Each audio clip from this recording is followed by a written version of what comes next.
Halo peserta didik sekalian, kita kembali bertemu dalam pelajaran geografi bersama Sir Hengki Warsani. Pada pertemuan hari ini kita akan membahas tentang prinsip dan pendekatan geografi. Seperti yang kita ketahui, ada beberapa prinsip di dalam geografi. Yang pertama adalah prinsip distribusi. Geografi menganut prinsip ini karena adanya persebaran fenomena geografi yang tidak merata di muka bumi ini. Fenomena tersebut bisa berupa bentang alam, tumbuhan, hewan, ataupun manusia. Misalnya, fenomena banjir di Jakarta. Tidak semua wilayah di Jakarta terkena banjir, karena banjir terjadi di sekitar bataran sungai yang merupakan daerah banjir. Kemudian, prinsip yang kedua adalah prinsip interrelasi atau keterkaitan. Geografi menganut prinsip ini karena adanya hubungan yang saling terkait antara alam dengan manusia. Artinya, antara komponen lingkungan geografi senantiasa memiliki hubungan timbal balik atau saling keterkaitan antara satu sama yang lainnya. Misalnya, daerah banjir sangat berkaitan dengan morfologi daerah rendah, sehingga memiliki banyak daerah cekungan dan muara sungai. Kemudian, prinsip yang ketiga adalah prinsip deskripsi atau penggambaran. Geografi menganut prinsip ini ditujukan untuk menjelaskan lebih jauh mengenai fenomena geosfer yang diselidiki atau dipelajari, baik melalui tulisan atau kalimat, melalui peta, tabel, maupun gambar atau grafik. Misalnya, melalui peta dapat dilihat persebaran daerah rawan longsor di Jawa Barat. Lalu, prinsip yang keempat adalah prinsip korologi. Prinsip korologi merupakan gabungan atau perpaduan dari ketiga prinsip sebelumnya. Dalam prinsip ini, gejala dan permasalahan geografi dianalisis persebarannya, interaksinya, interrelasinya dari berbagai aspek yang mempengaruhi. Nah, prinsip korologi juga merupakan prinsip geografi yang paling komprehensif atau paling lengkap, karena memadukan prinsip-prinsip lainnya, baik prinsip persebaran, baik prinsip keterkaitan atau prinsip interrelasi. Selanjutnya adalah pendekatan geografi. Pendekatan geografi merupakan metode atau cara analisis untuk memahami berbagai gejala atau fenomena geosfer yang terjadi di permukaan bumi. Analisis gejala-gejala di permukaan bumi menggunakan pendekatan geografi dapat dilakukan dengan menerapkan pertanyaan 5W1H.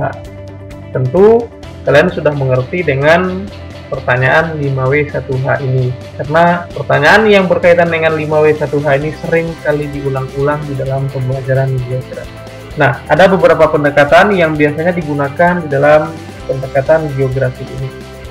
Yang pertama adalah pendekatan keruangan, atau sering disebut dengan pendekatan spasial.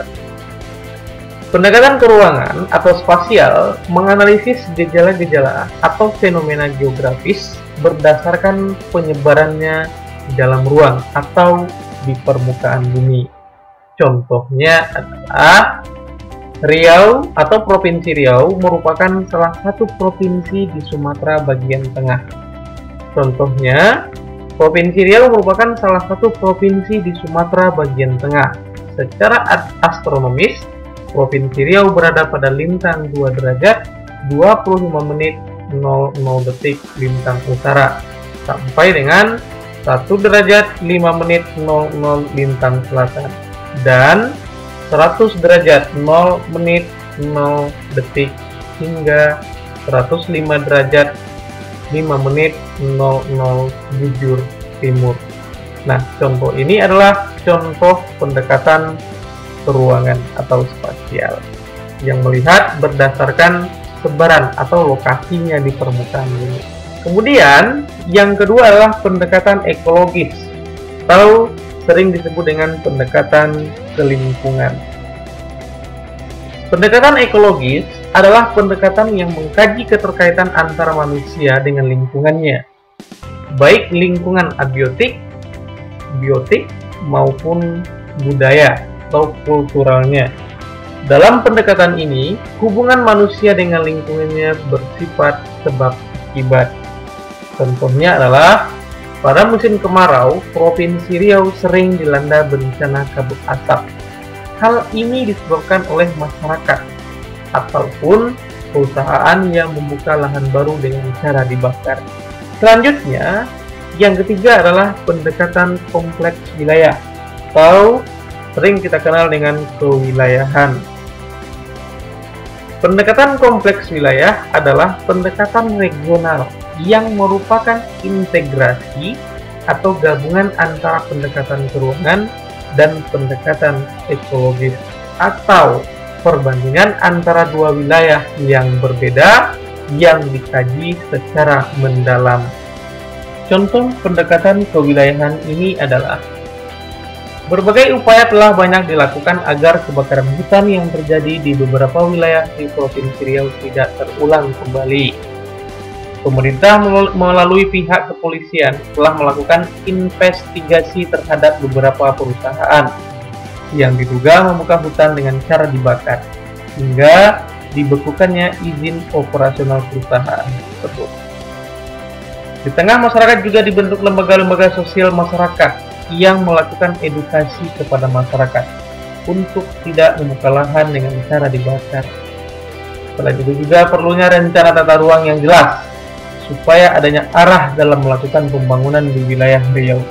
Dari contoh tersebut kita bisa melihat bahwa pendekatan kompleks wilayah atau kewilayahan ini lebih komprehensif dan lebih lengkap. Baik peserta didik sekalian, demikianlah pembelajaran kita pada pertemuan hari ini. Semoga apa yang telah saya sampaikan dapat kalian pahami dengan baik. Dan ingat, tetap selalu menjaga kesehatan dimanapun kalian berada. Sekian dan terima kasih.